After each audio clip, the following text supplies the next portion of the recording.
अब प्रत्येक समाज में प्रत्येक बुजुर्ग अपने बच्चों को, माता है या पिता, दादा है या दादी जी, वो शिक्षा अच्छी देते हैं, और फिर भी समाज गिर गया। सतर कितना संत जन से भी सत्संग कर रहे हैं, और संतों की कोई कमी नहीं है। वर्तमान में तो विशेष बोलबाला है संतों का, और श्रद्धालुओं की कोई कमी नहीं, और समाज गिरता जा रहा है। किसी का कोई असर नहीं, किसी प्रकार की कोई मर्यादा नहीं रही। इसका कारण ये रहा कि उन संतों की शब्द में शक्ति को नहीं, और उनसे उनके असर नहीं हो सकता उन बच्चों के। वो तो श्रद्धालु हैं, परमात्मा के प्यारे हैं, परमात्मा के इच्छुक हैं, चले जाते हैं, थोड़ी बहुत देर सत्संग अच्छा लगता है, सुन भी लेते हैं, लेकिन बाहर आकर के उनके वही कर्म प्रारंभ हो जाते हैं, क्योंकि न तो उनके कोई कर्म प्रारब्ध के कर्म संस्कार समाप्त होते जिस कारण से उनको सुख हो, ताकि वो बुराइयों से बच सके। पुण्यात्मा, आप जब इस मार्ग से जुड़ जाओगे और सच्चे दिल से आप मोक्ष चाहोगे, आप किसी का बुरा नहीं कर सकते। बुरा करोगे तो आपका डबल होगा, क्योंकि परमात्मा कबीर जी नहीं करेंगे, क्योंकि परमेश्वर ने आपके पाप कर्मों को रोक दिया जो आपको दुखी करेंगे, और वो अभी आपके पाप नाश नहीं करेंगे, क्योंकि वो देखते हैं कि ये कितना चलेगा हमारे साथ, ये काल के पाले में फिर ना चला जा। तो उससे क्या करेंगे, वो आपके पाप कर्मों को रोक देते हैं, और आपको राहत मिलनी प्रारंभ हो जाती है।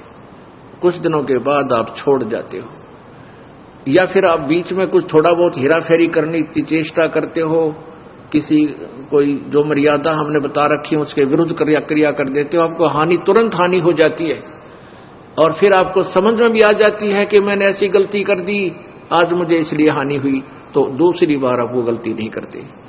और दास ने आपको बताया हुआ है कि जिसका कोई, जैसे हमने मर्यादा आपको बता रखी है, इन मर्यादाओं में रहकर आप भक्ति करो, आपको न्यारे सुख होंगे, और जो मर्यादा तोड़ देगा उसका नामखंड हो जाएगा, और नामखंड हो जाने से आपको परमात्मा की शक्ति मिलना बंद हो जाएगी। जैसे बिजली का कनेक्शन आपने ले रखा है और वो कनेक्शन कट गया, तब पहले तो आपका पंखा भी चला था, ट्यूब भी जग रही थी, और भी आप सब कार्य कर रहे थे, अपना आटा भी पीस रहे थे, जल भी निकाल रहे थे मोटर तक, फिर वो बंद होगी। क्यों होगी? क्योंकि आपका कनेक्शन कट गया। इसी प्रकार से जिसने उपदेश ले लिया और आखिरी सांस तक मर्यादा निभानी पड़ेगी, मर्यादा में रहो, आपका नाम खंड ना हो,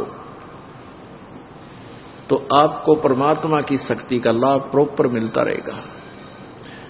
तो ऐसे जब आप मर्यादा खंड कर देते हो, आपका कनेक्शन कट जाता है, तो आपको राहत मिलनी बंद हो जाती है, दुख आ जाते।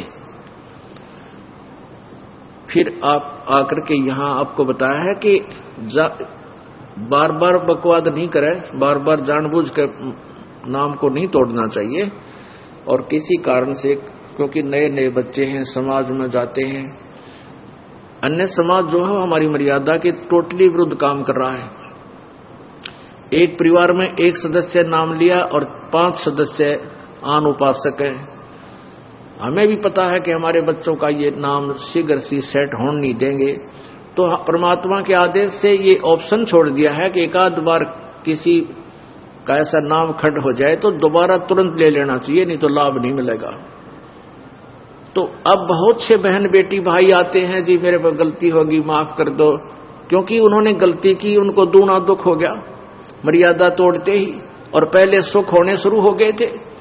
कान पकड़ते हैं जी, आगे से कोई कहता जी बीड़ी पी ली मैंने एक दिन और मुझे ऐसी हानि होगी, आगे नहीं पीऊंगा, दोनों कान पकड़ता हूं। अच्छा भाई, आगे गलती ना करना, नाम दोबारा दे देते। फिर बार बार करेगा तो फिर मालिक नहीं सुनेगा तेरी बिल्कुल भी। तो इस डर से फिर वो गलती बंद हो जाती है, ना वो चोरी कर सकता, क्योंकि ज्ञान हो जाता है कि जो अगर हम चोरी करके सेठ बनना चाहते हैं, दूना दुख होगा, डबल पाप हमारे लगेंगे, और वो चोरी किया हुआ धन आपके पास नहीं रह सकता, ये गारंटीड बात है। और वो पाप आपके साथ रह जाएंगे जो चोरी करने से बने। एक भक्त का इकलौता पुत्र था और उसके दोनों गुर्दे फेल हो गए। उसने बताया कि मेरा इकलौता पुत्र था और दोनों गुर्दे फेल हो गए, उसके ट्रीटमेंट में मैंने लगभग 3 लाख रुपए, 3.5 लाख रुपए लगाए, यानी 10-15 साल पहले की बात है। वो कैसे लगे? पहले तो झाड़े झपटियां वाले के चक्कर में फंस गया, फिर डॉक्टरों के, लोकल डॉक्टरों के चक्कर में फंसा रहा, फिर पीजीआई दिखा रोहतक में बहुत देर हो चुकी थी, कहने के दोनों गुर्दे कंडम हो गए और ऑल इंडिया इंस्टीट्यूट दिल्ली ले जाओ। वहां ले गए तो उन्होंने बताया भी अपना किसी रिश्तेदार का कोई गुर्दा दान कराओ, तो उन्होंने किसी से ऐसे कर करा कर वो गुर्दा दिवाया, लड़का स्वस्थ हो गया, 3.5 लाख रुपये लग गए। गुर्दे तो ठीक हो गए, एक दिन बस एक्सीडेंट में वो लड़का मारा गया। अब फिर उस भली आत्मा ने फिर अपनी सारी सत्संग सुना, उसका सौभाग्य था कि सत्संग सुनने को मिल गया उसको। फिर वो फूट फूट कर रोया मेरे पास आके, कहने लगा जी आज का जो सत्संग आपने सुनाया, मैंने ऐसे ही सुनाते हैं भी जो पाप करते हैं वो पाप तो उनके बैड अकाउंट में लिखे जाते हैं, और जो धन कमाने के लिए जो उन्होंने हथकंडे अपनाए, वो पैसा इकट्ठा किया, वो पैसा नहीं रहेगा, गारंटीड बात है, क्योंकि आपके भाग्य में नहीं है। और प्रारब्ध से अधिक तुम चेष्टा भी करते हो करके इधर उधर से, तो वो किसी ना किसी से तरीके से आपका खत्म होगा। किसी की भैंस मर जाएगी, किसी के बिजनेस में घाटा आ जाएगा, या कोई और कारण बन जाएगा, कोई बीमारी लग जाएगी, वो पैसे आपके ऐसे जाएंगे और वो पाप सुरक्षित रह जाएंगे आपके, वो धन नहीं रहेगा। धन रहेगा कबीर परमात्मा की भक्ति से, आपके भाग में ना होगा तो भी वो लिख देगा इसके पास वो पावर है। तो उसने फिर बताया कि आपने सही बताया जी, मेरे साथ ऐसे ऐसे बनी, मैं बहुत निकम्मा आदमी था। पहले ये रिफल आती थी, इन टेप कैसेट चाले थे, सन 1978-77 की बात बताओ था, और उन टेपों में ये कैसेट डाला करते, उसके ऊपर मोहर मारता सोनी की और लाता वहां तोल के भाव तो वो रिफल, और वो कैसेट बनवा के उसका सारा खर्चा मेरा 2 रुपया का एक कैसेट पाया करता, 2-2.5 रुपए का भर के भी सारा कुछ कर लेता था। और मैं सोनी की बना के मोहर लाकर उनको 30-30, 35-35, 25-25 की बेचा करता था। और थोड़े से दिना मेरे पास बहुत पैसा हो गया। फिर मेरा इकलौता पुत्र बीमार हो गया, कमाए होंगे 2 लाख, लाग गए 3.5 लाख। उस समय 2 लाख बहुत मुश्किल से कमाए जाते थे। और बेटा भी ना रहा, जिसको सुखी बनाने के लिए मैं ये पाप किया करता था कि मेरा बेटा सुखी रहेगा, कारों में चलेगा, इसके लिए घना धन जोड़ दूं, वो धन रहा ना वो बेटा रहा।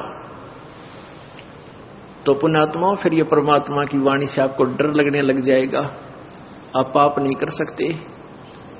तो ये अब समाज सुधार होगा, क्योंकि जो लाभ आप स्वयं बुरे कर्मों से करना चाहते थे वो पैसा आपके पास नहीं रहेगा।